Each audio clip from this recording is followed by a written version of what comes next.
তোরা কে নাচ আমার বাচ্চা আমার বোর কাপড় পরছে আমার শাশুড়ি আমি জানতাম না।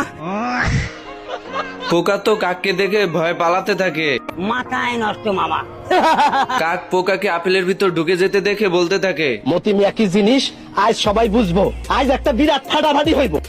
এরপর পোকা দৌড়ে গিয়ে একটি মদের বোতলের ভিতর ঢুকে পড়ে। কাকও তার পিছন পিছন এসে পোকাকে খুঁজতে থাকে। আমার মাথা ঘুরায় কেন, আমি কি পাগল হয়ে গেছি? এইদিকে পোকা মদ খেয়ে মাথার হুঁশ হারিয়ে ফেলে এবং কাকের সঙ্গে ফাইট করার জন্য চলে আসে।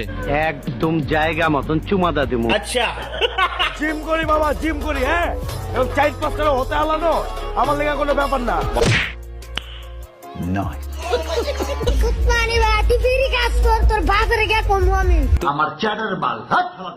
দেখো দেখো যন্ত্রটা দেখো। গাইস, এই কচ্ছপটি খোলসের ভিতর মেশিন লাগিয়ে খরগোশের সঙ্গে দৌড় প্রতিযোগিতা করে। অত সস্তা না, কোন শালা জীবনে আমাকে বিয়ে দিতে পারবি না। এরপর কচ্ছপ এসে খরগোশকে বলতে থাকে, তরে আমি গান শুনামু সুরে। असंभव बेचौद असंभव साले को छोड़ूंगा नहीं।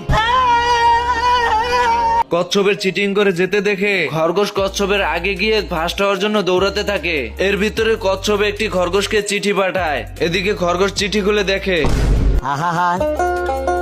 আমি পারি না আর পারি না। কচ্ছপ খরগোশকে বোকা বানাতে দেখে খরগোশও প্ল্যানিং করে কচ্ছপকে বোকা বানাবে। এদিকে কচ্ছপের কাছে একটা গিফট বক্স আসে। বক্সটা সাইন করে রেখে যখনই খুলতে যায়, साले को छोड़ूंगा नहीं। আর কালা কোট আমি লাল কইরা দিমু। বলিস কি?